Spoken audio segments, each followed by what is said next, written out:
Going live now. Hey, hello everyone. Thank you so much for being here with us today. Let's see, I'm looking to see. Do you see it on your end then? I can Yeah. see us. Okay, cool. Yes. Hi guys. This is so exciting. Our first live in this group. I know, I'm super excited. This is so fun. I'm looking at my phone really quick to try and get onto the live Facebook so that I can see who all is here with us. So I apologize if I'm looking at my phone really quick. Yeah, and just a reminder, I may have posted a Zoom link somewhere. I'm not sure how that may have happened, but we're actually not doing it that way. Just join us live here. Yeah, interesting. There's more people that are wanting to join this Zoom room.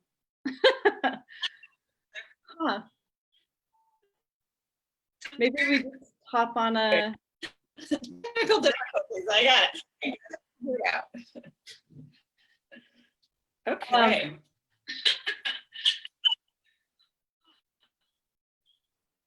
Denise, let's see, it looks like you're frozen and I can't see you. You can't see me. Let's see. You see me now? I can see you, but you're, yeah, you're cutting out. Can you see me? I can see you. Let me, I'm having technology stuff, weirdness going on today, which is not abnormal for me. So I'm going to get rid of all of my technology and let you drive it from here. How does that sound? So we'll be. Denise, we have like, I don't know where people, I don't know why this is happening, but there's like a few people in the waiting room, in the Zoom room. How do you feel about just letting them in a Zoom room? It looks like we're live and then we can just have the discussion that way too. Perfect. So bring people in the Zoom room, and as the person that was in here just shortly before, if we want to invite him we'll invite him back in. Yeah. Awesome. Okay. Spencer, if you're listening, come on back. Let's see. I'll send him a message real quick. Okay. Cool. Thank you. Uh-huh. Hi, Gretchen.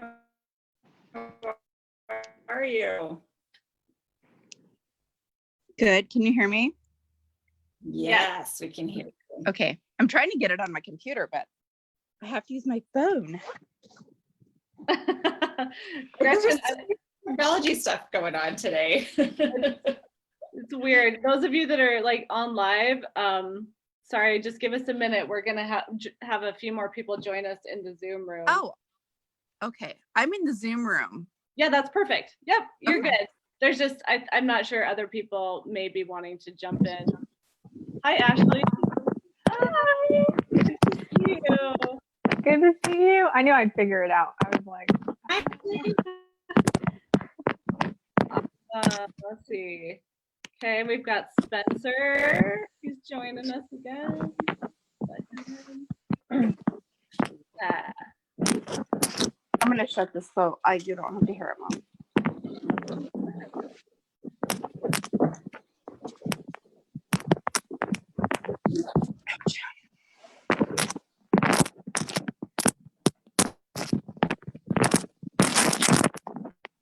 Spencer, you're welcome to join the video or not. Either way is fine.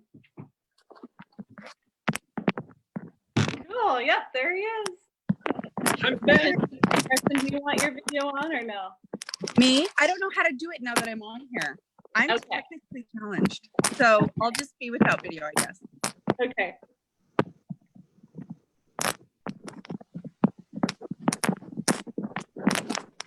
So I'm getting feedback from somebody. I'm not sure which one it is. It might be Ashley. I'm not sure. Oh, there we go. Okay, I think you missed a muted. Yeah, okay.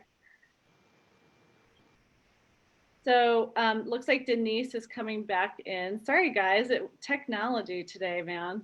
Crazy. Well, it would help if I turned my video on. Well, yeah. Let's see.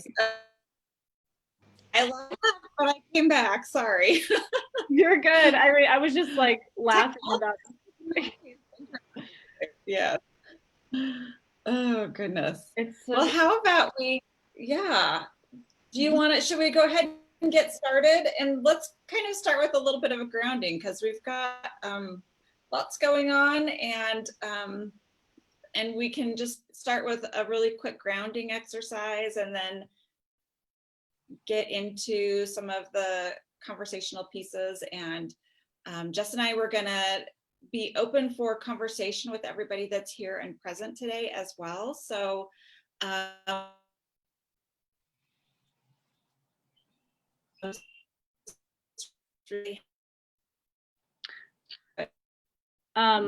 Denise.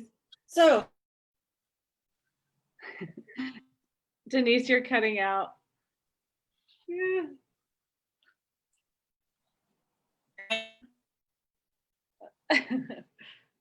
Is it, let's see. Spencer, what are you seeing on your end? Yeah, like Denise is really frozen or choppy and behind. Okay. Is my video working okay? You are perfect. Okay. Denise, do you mind if I go ahead and just start the grounding? I don't know if you can hear me or not. She looks like she's okay with it. Okay, let me just send her a little message real quick. This is so funny today. Let's see.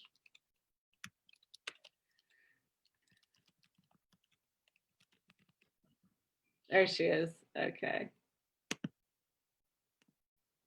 Hilarious. Okay.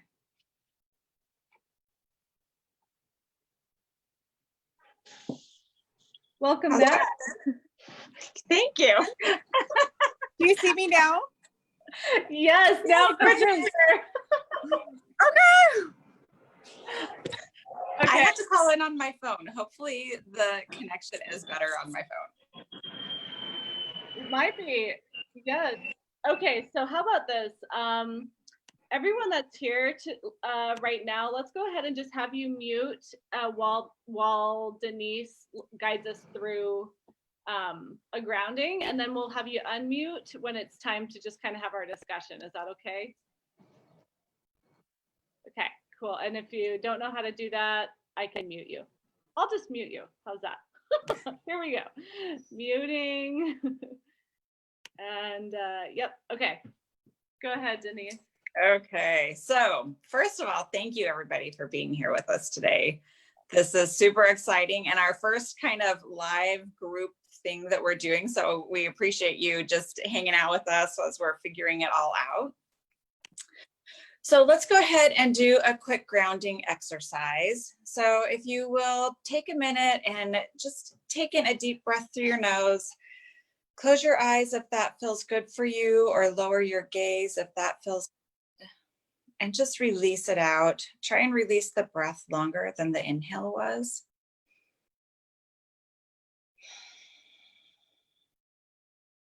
And take a second breath. And as you take that second breath and you start to release it, I want you to start to release your grounding cords into the earth. Grounding cords can be any color, any shape, any size, but they come from your sits bones and they ground you directly into the earth. And I just want you to imagine what those look like.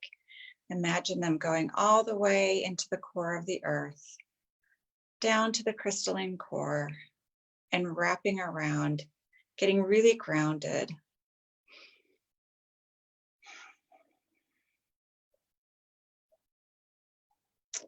And as you bring the energy of the earth back up through your cords and release your cords, I want you to feel that energy through your feet, your legs, your root chakra, your solar plexus,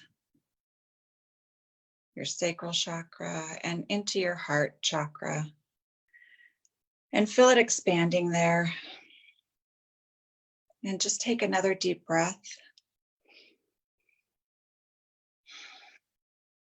And allow the energy of the earth to balance you and ground you. And when you're ready, take one last deep breath. And as you release it, go ahead and open your eyes.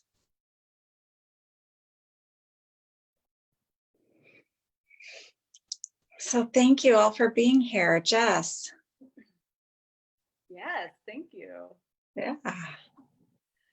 So Denise and I, we first of all, we created this group, Therapy with a Cherry on Top, because a lot of what was happening for us, we were noticing was happening for other people. Whether you're in like the therapeutic realm or not, we wanted to offer a space for people to be able to share what's happening for them that they may not feel like they can talk about otherwise. Like, you know, so a lot of times we'll hear people say, well, I don't really want to tell people about what's coming up for me because I think they'll think I'm crazy. Or like, I don't want to share who I really am on this other level because I don't want, you know, judgment. And then even going a step further into our professional lives, sometimes we don't want to bring this other intuitive or psychic stuff, whatever word you want to call to it. We don't want to bring it in because we might be worried about losing clients or our reputation might be compromised. But we really want to start to dissolve that. So that's what we want to kind of do our discussion around today. Denise, do you have anything to add to that? Yeah, no, I think one of the things that is coming up for me, and if you want to share as well, Jess, is just kind of from our experience for how intuition kind of started showing up for us and what that looked like, and maybe a little bit of the things that we had to navigate to get through and get to this space that we're in right now. Yeah, so sharing a little bit of our story, is that right? Yeah. Sure, yeah, I'll just be really, I guess, brief, but I believe I've been having intuition since I was a child but I wasn't able to really put words to it until I went through a pretty significant process of leaving a religion, leaving what was kind of owning that authority. So for example, I grew up LDS, but anytime that I felt like I had an experience that I felt like was profound, the church got the credit. It was like, well, because you were praying correctly to God, or you were doing it this way, or you were going to the temple, so that's why you got that experience. But what I started to realize was that I could have those experiences outside the church. I could have them because it was mine. And so that was really a big part of my process. And then it's kind of evolved from there for me. Yeah. Yeah. And for me, intuition was, there was always pieces of it there for me. I always had a very solid, I would say, gut reaction to things. I was always pretty accurate with my discerning of what was going on around me, but I had been taught for a very long time that I couldn't trust myself. I had to trust again. And I came from a very strict religion as well, the LDS religion. And so it was, for me, it was, I couldn't trust myself. So I didn't trust that gut reaction. I just knew I had a really good gut reaction. And over the last year and a half, I have started opening up to all of these different experiences that were happening, but that I wasn't in tune with because I was just really closed off from it. And so for me, it's been a process of starting to hear the intuition, starting to hear my guides, starting to hear some of those things that were going on around me that were more etheric, and not knowing what to do with it. And so I have spent the last year and a half really trying to learn how do I ground?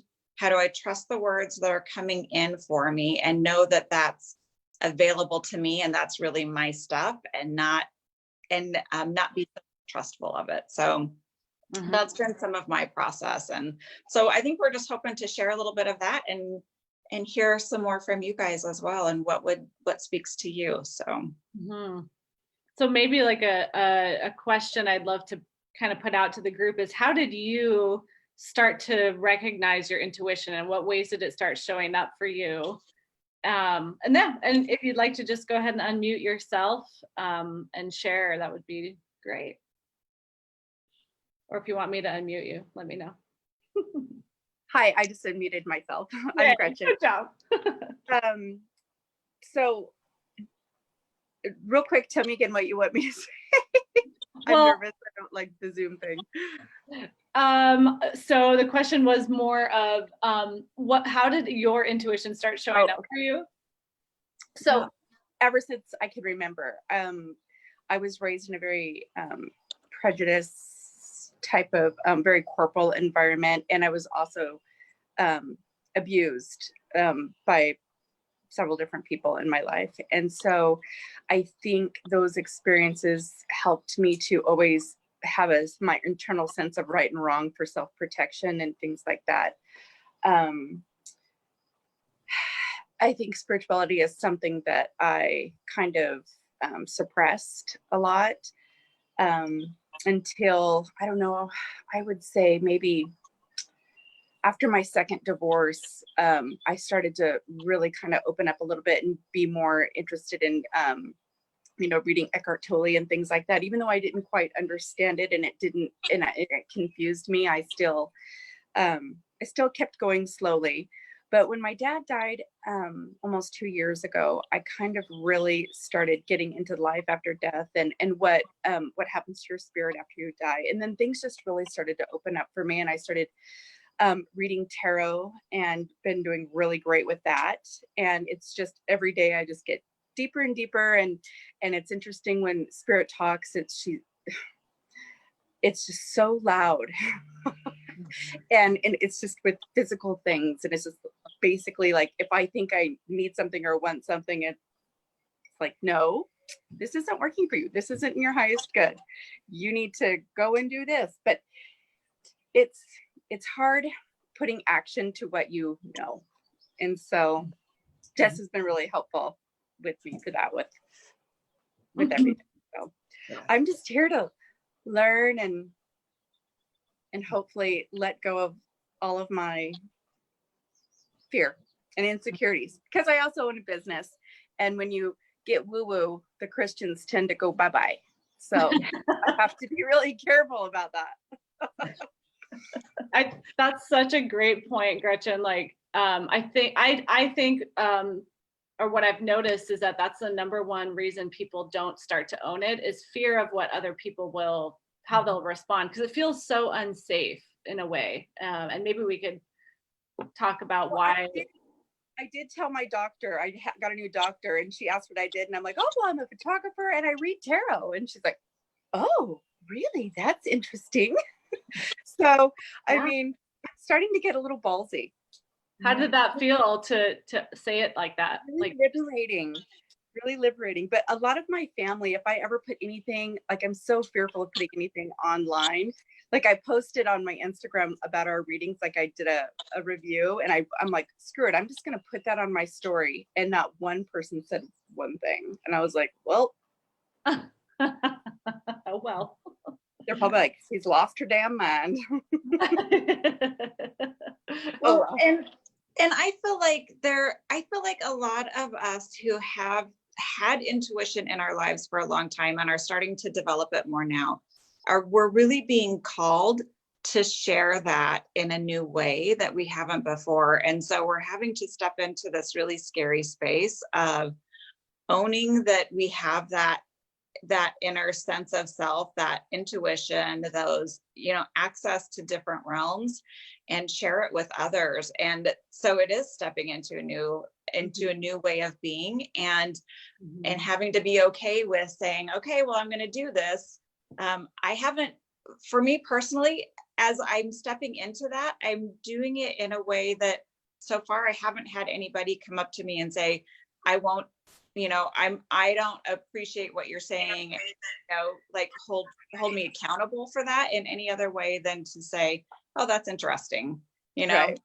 So that's been a nice reaction for me, because I really was anticipating people to just kind of drop me like a hot cake and say, I'm not I can't do this because you're too out there. But if And people are dropping us like hotcakes, they're not serving us anyway, right? So we just need to be like, okay, I'm sending you off in love and light. Peace out. You'll be back.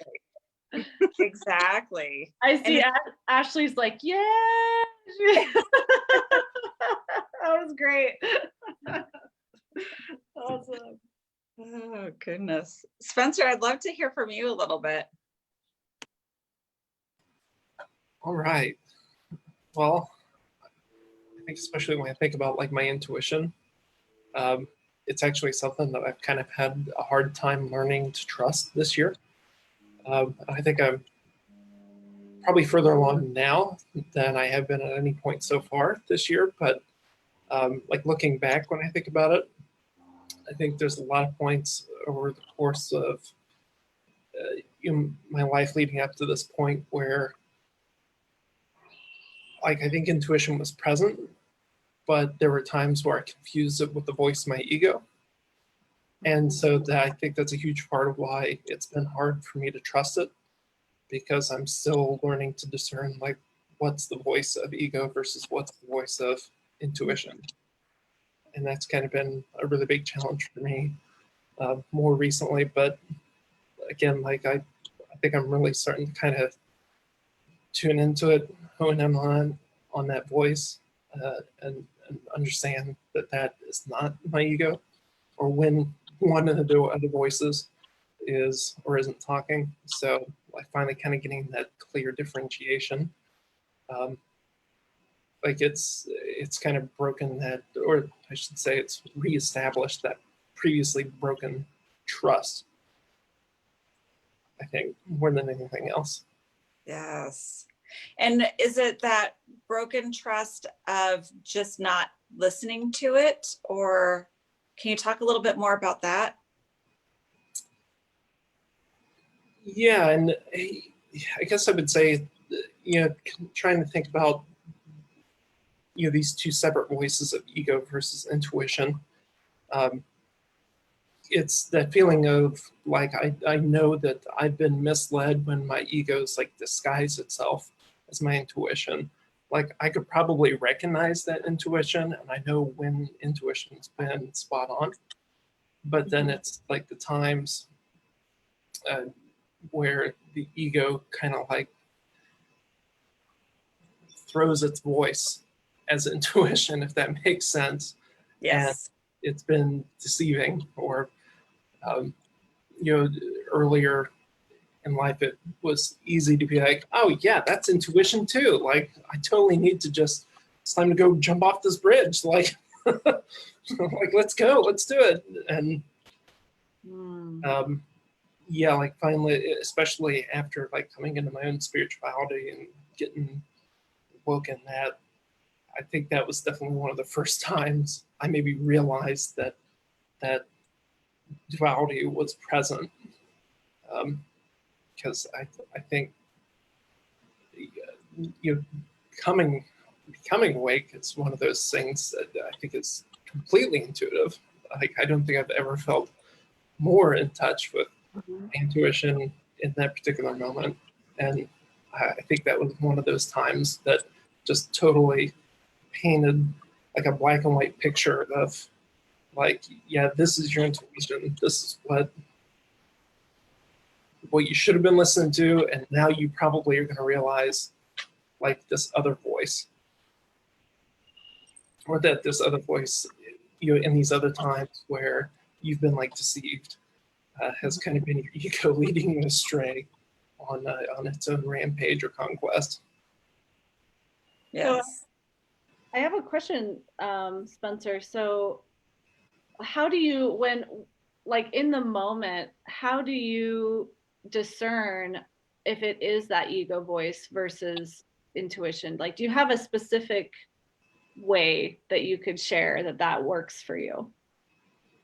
I'm definitely still learning a lot about it, but like slowing down, especially more recently, it's definitely been like around kind of like getting grounded. Like if I feel, I think there's like a certain feeling to it too. Like ego feels different than intuition does. Yeah.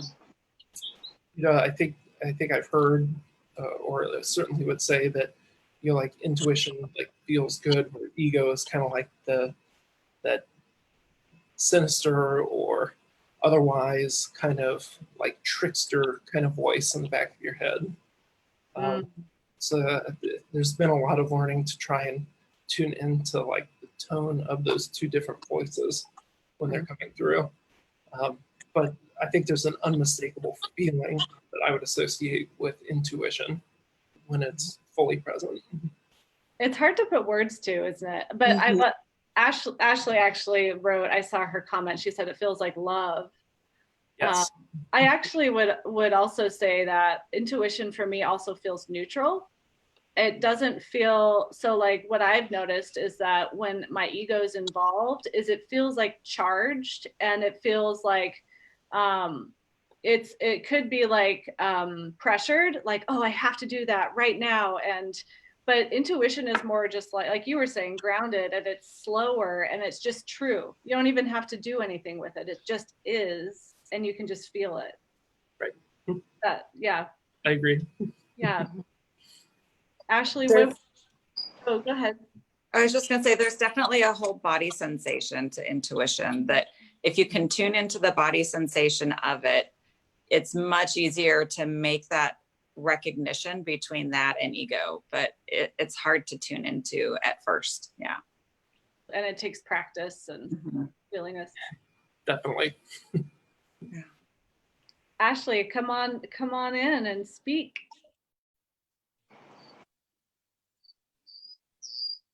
What do you want me to? I just feel, I love what you're writing. How has intuition shown up for you? What does it look like for you? Oh, I kind of resonate with Spencer on that. I've really, really been trying to hone in on what it feels like, you know, and my intuition, that neutral, grounded feeling will take over for me sometimes. And like, I get these spontaneous little hits of like intuitive hits of like, no, I have to do this. Like when I started massage therapy school 10 years ago, like I remember feeling those when I was younger of like, it takes me over and I'm like, no, I'm just going to do this anyway. Like even how scared I am. But then I blocked it too for a really long time. So now I'm really learning how to just listen and sit with it. And then also have my practices around like, if I want to pull angel cards or tarot cards or meditate and just kind of feel like, okay, is this my intuition or is this my ego? Or when I get this intuitive hit, is my ego trying to stop me for a reason? Or like, so a couple weeks ago, I had an intuitive hit to start a aligned sisters circle on the beach last night.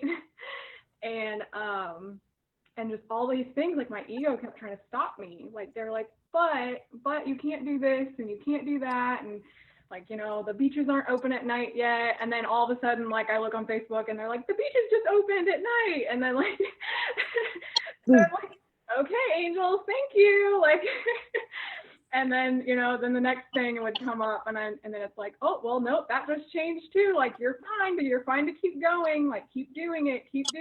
And I was like, well, what if nobody shows up? And then finally I grounded in myself and I was like, and that's okay if nobody shows up. And honestly, one girl showed up last night and it was perfect. It was absolutely perfect because I also learned a lot about myself and my intuition, and putting myself out there felt good, and it felt good to just be.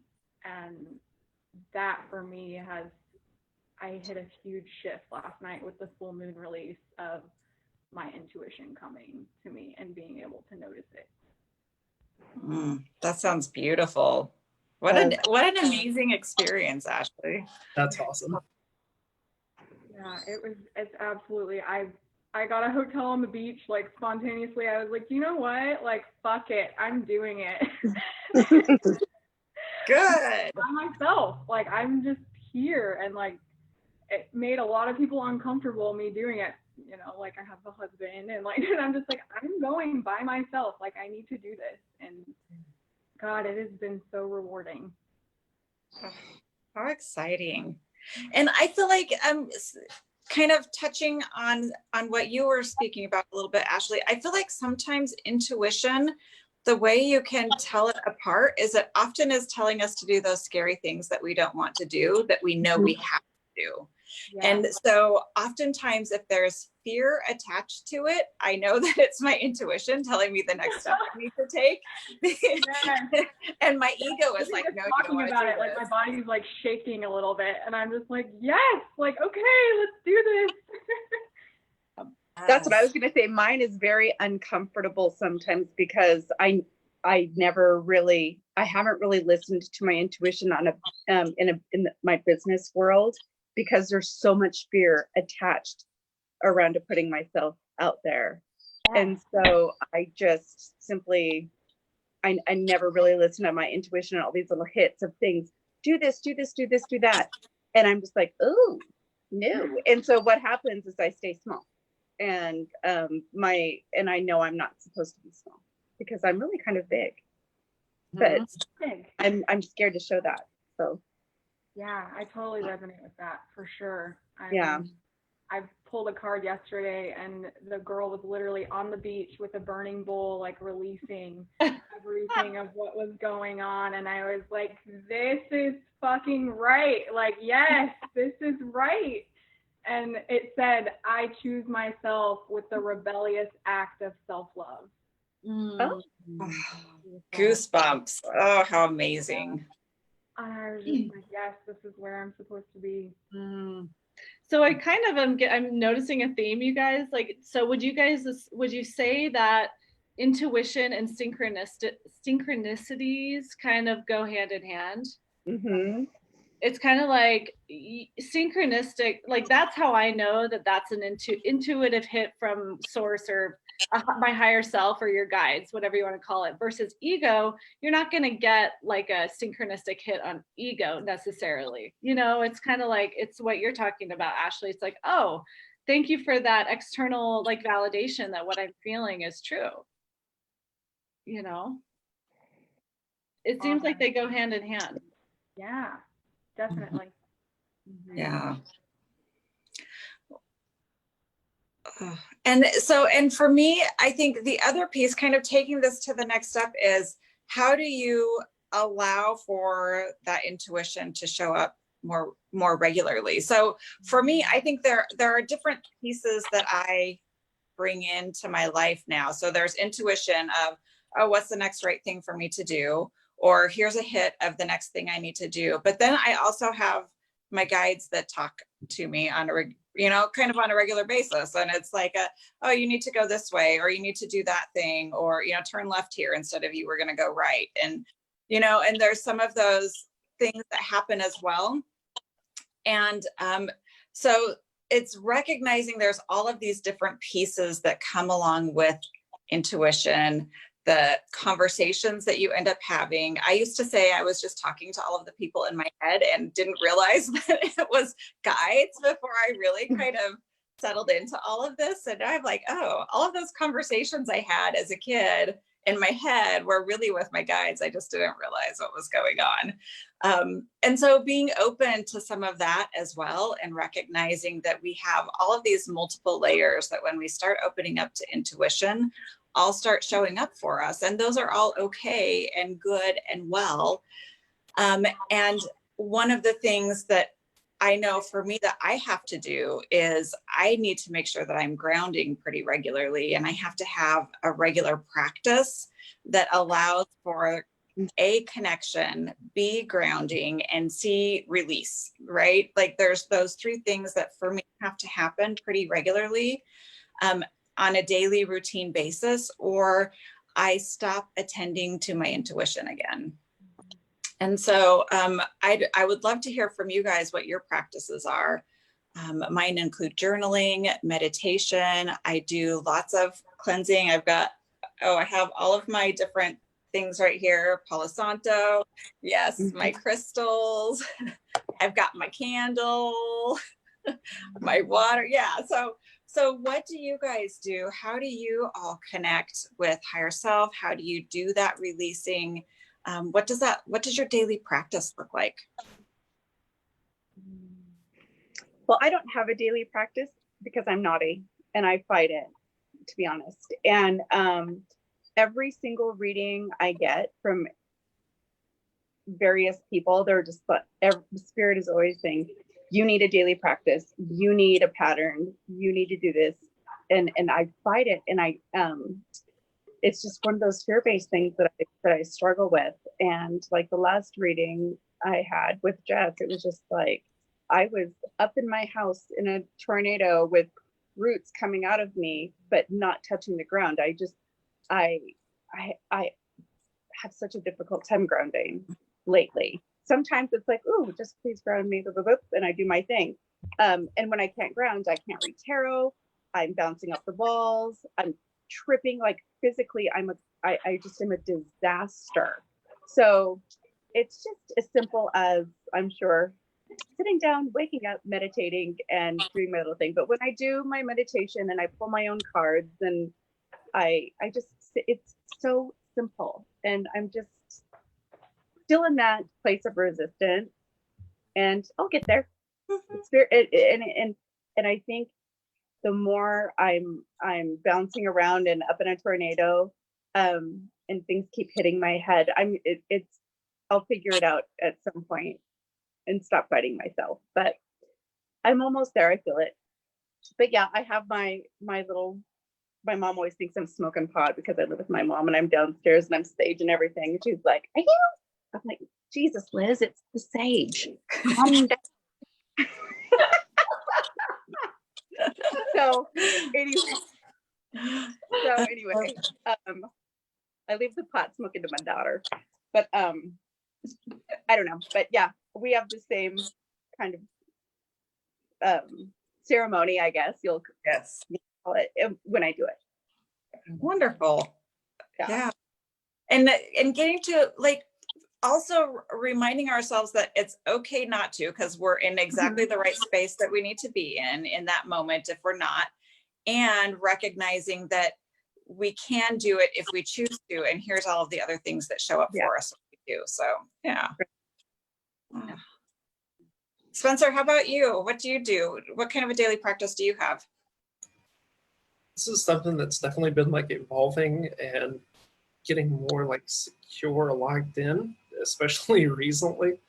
But I would definitely reiterate what you said to Gretchen. It's like, there's definitely been moments where, like, if I have a list and like I'll dwell on the list, like, oh, I need to do 10 things in this list and then 7 more things on this list, and then I'll be grounded and that'll be awesome.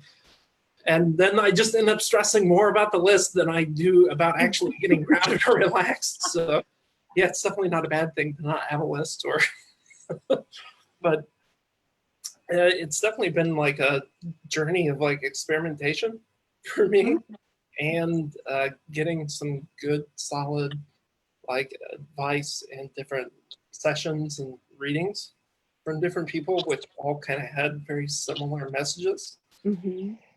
And it's interesting because I guess kind of getting more specific on that note, like most of them didn't understand what they were telling me, but they were like, energy work, like there's something about energy work for you that like you need to be doing. And I'm like, oh, okay.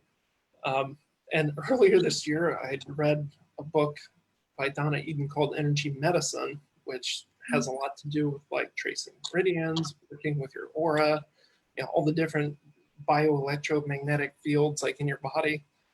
And there's different practices and things that are outlined in that book that after going through that has really become like a huge part of kind of sinking into that for me, is getting all those fields and things in balance in my physical body, my energetic body.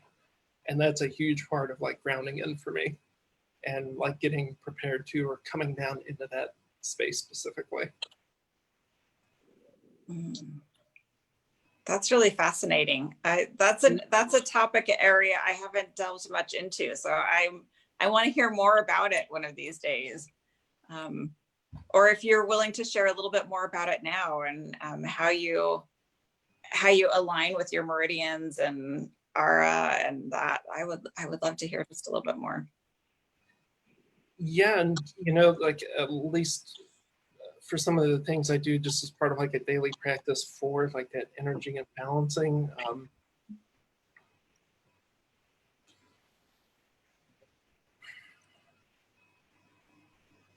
I don't know if I've ever been asked before. That's okay. This is all still so new to me too. But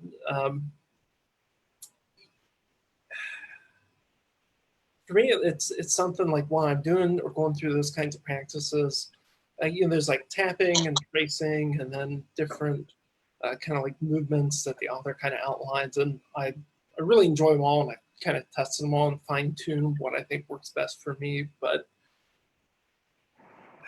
it definitely helps like diffuse a lot of things that like may not be conscious or unconscious that are just part of your energy body.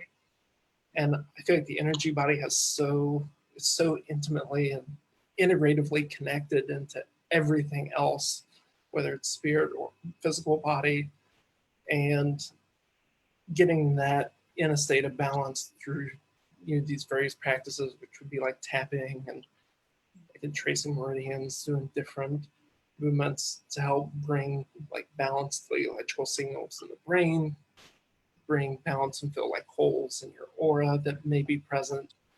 Like that's generally speaking kind of what the practice that she recommends. It's kind of like a all-in-one type of practice, and then there's other things she outlines that you can do additionally if there's something that you feel maybe is lacking in that broad kind of overview that you can focus on more specifically.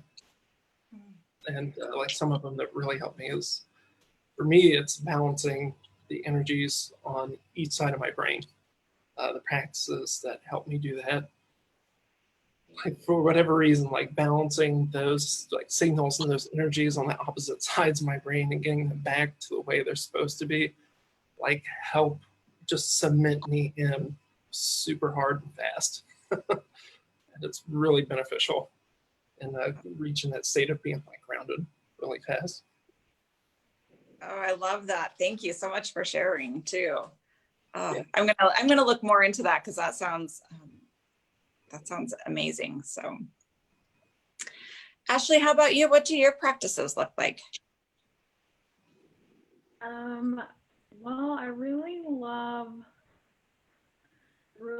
the idea of a daily practice, because it feels like it takes every day of kind of like what you said, of releasing and integrating and meditating and just kind of feeling into what's going on. And embodiment practice has really been what I've been called into lately, and just really feeling into my body and what's going on, and intuitive dance, intuitive movement.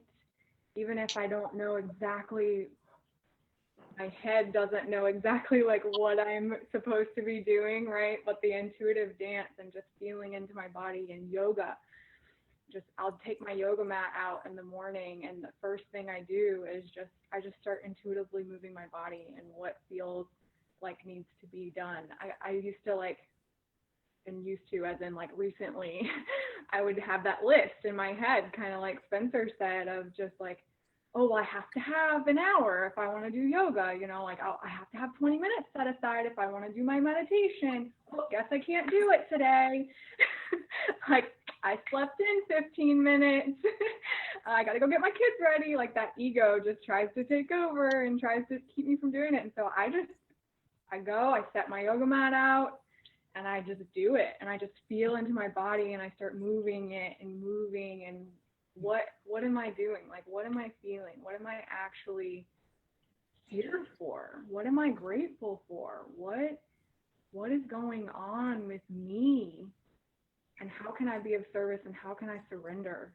How can I surrender to God, our creator, my body, my spirit, and serve? Mm-hmm. And then, of course, the journaling is so important for me. And my angel cards, I pull those almost every morning while I'm drinking my coffee at work, you know, and it just helps ground me for the day. Yeah. You know, as I'm listening to everyone, but especially just now with Ashley, this theme around surrendering as part of being able to tap into your intuition is pretty much key. Like I don't know if you could without that aspect of it, of surrendering. And that also kind of reminds me of you know, building our trust with the feminine. This is like non-gendered, right? But the feminine, being able to receive.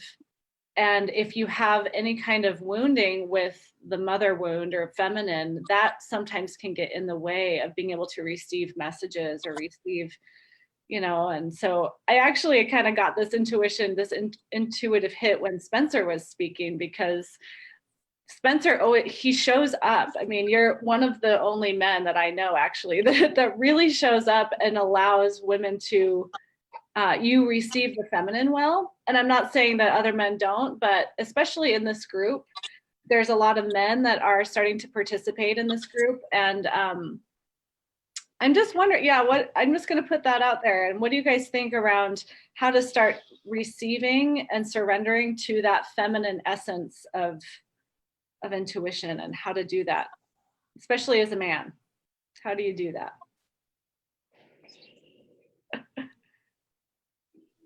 You know, it's funny because like receiving has been like one of my biggest edges, I think, ever since I've been awake spiritually. Because like I definitely feel like I've taken up the reins.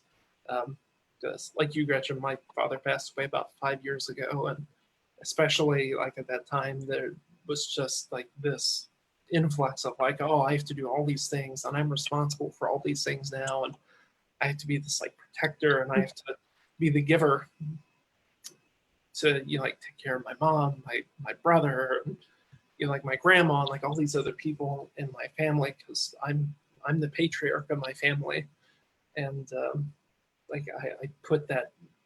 I honestly, like thinking about it, like I'm the one that put that mantle on myself to a certain degree, and then to another degree, it's like kind of it feels like that was an expectation as well. And so, especially like you mentioned a retreat with SUHS, like that was like probably the biggest like lesson that I had struggled to learn and like was working through, was taking that mantle off so that way I could just invite in and receive what I needed instead of being that giver. So, yeah, I mean, I appreciate all the compliments that you just paid me, and I feel they're true, and but it's certainly been part of like a journey to kind of come into that place. But Thank you. I think sometimes I give, and I almost forget to receive, in a sense, because I'm so exhausted from giving. And maybe that just kind of hit me, that maybe I feel undeserving of receiving still from just from past stuff, probably past lives too. There's blockage around receiving for me, and maybe that's why I fight that daily connection, and I just have a lot of resistance around it. So I'm going to really look at that. Thank you, Spencer. Yeah, thank you. Feel the giving and receiving aspect of this as well. And I think it's so important to hone in on that and open up. And I actually asked for that as part of my release yesterday. It was just help me release anything that's in the way of letting me receive what's meant for me. I desire to receive my abundance of love and friendships and money and sex and like everything. I desire to receive all that, but I also desire to give it as well, because the universe of giving and receiving, and I'm very much a giver, as you guys are too. Like I'm a mother and I'm a wife and I'm a massage therapist, and I give all the time. There's a lot of guilt and shame that comes with that. And so I think being open to receiving is so important, and opening that up every day. Yes. I feel like there's a process that happens.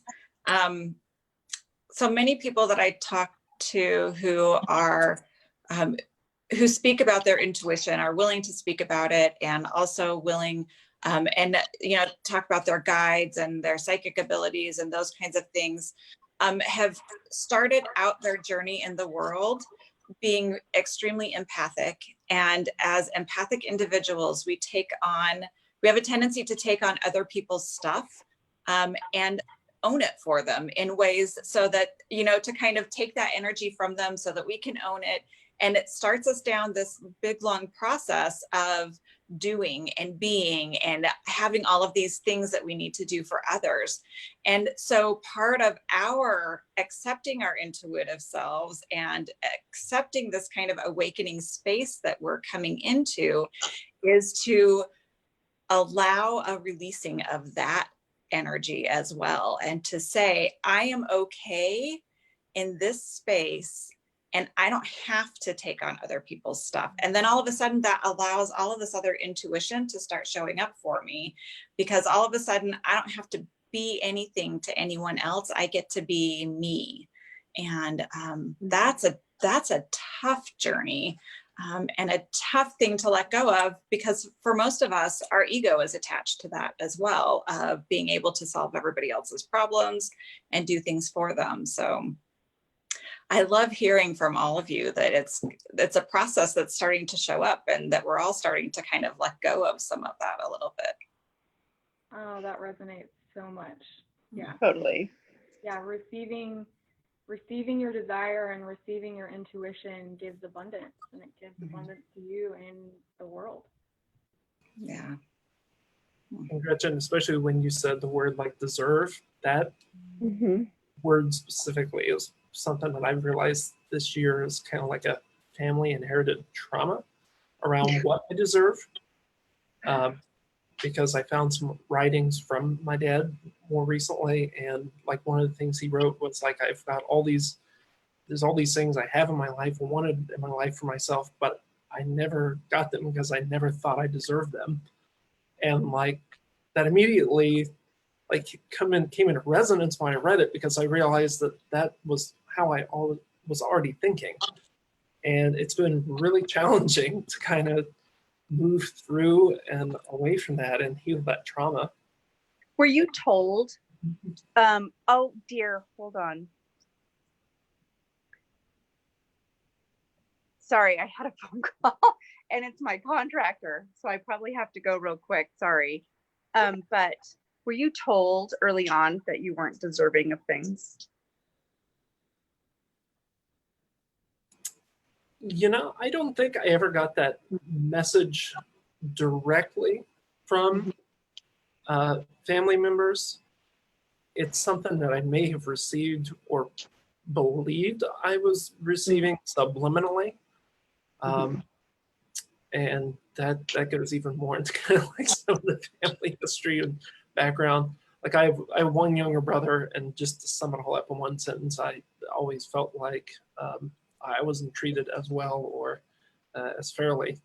And that's something that worked through and kind of come to a point of peace after a really long time. But like that was definitely an old belief, and I think that was definitely a huge reason why, you know, I felt I didn't, because I wasn't given what I thought I deserved or what everybody thought I deserved, that I just started to believe I didn't deserve. And so it's taken a long time for me to like heal that relationship and that trauma as well. You deserve it all. Yeah. I'm sorry, guys. I have to bow out. My contractor's on his way and I've got to get going. But thank you so much. And I hope to join in next time. Yes, thanks, Gretch. Thanks, Gretchen. Bye, guys. Bye. And actually, you know, we're coming up on our time together. But what I thought would be maybe a way to kind of close the group is maybe think about or feel into maybe one way that you could show up after this. Like, what's one thing that you might be able to do to be more seen in your gifts? And if anything is resonating. If you'd like to share, you can, and if not, that's okay. Take action. Show up and be seen. Be seen. Yeah. Yeah, that's scary. No, you're doing awesome though, from what I can see on social media. You're doing amazing. I'm very much trying. I agree with that, and I would just say for myself, it would be to continue to focus that same sentiment just internally, to see myself, to show up for myself. That's something that my intuition's kind of sparked some fear around the decision of like moving recently. There's some fear things popping up about that, so I'm definitely trying to make sure the focus is still on or remains on, like, sure, these things may feel scary, but like, this is what's best for me. This is what I need to do. I love it. Yeah, the cards I've been pulling recently have all kind of resonated with the same thing, as it's time for me to show up, right? So being seen and speaking my voice and speaking it loud and wide and far, and those are the things that give me fear. So I know it's exactly what I need to be doing. Yep. Well, thank you guys so much for showing up in the first live, and it was just perfect, wasn't it? It was just perfect. Yes, this was so beautiful, you guys. Thank you so much for being here. Thank you. Oh, it's perfect timing. Yep. Awesome. We'll have a beautiful full moon eclipse today, and any rituals you're doing, and yeah, hope to see you soon. Thank you, love. You too. Thanks, Thanks, guys. Everyone, bye.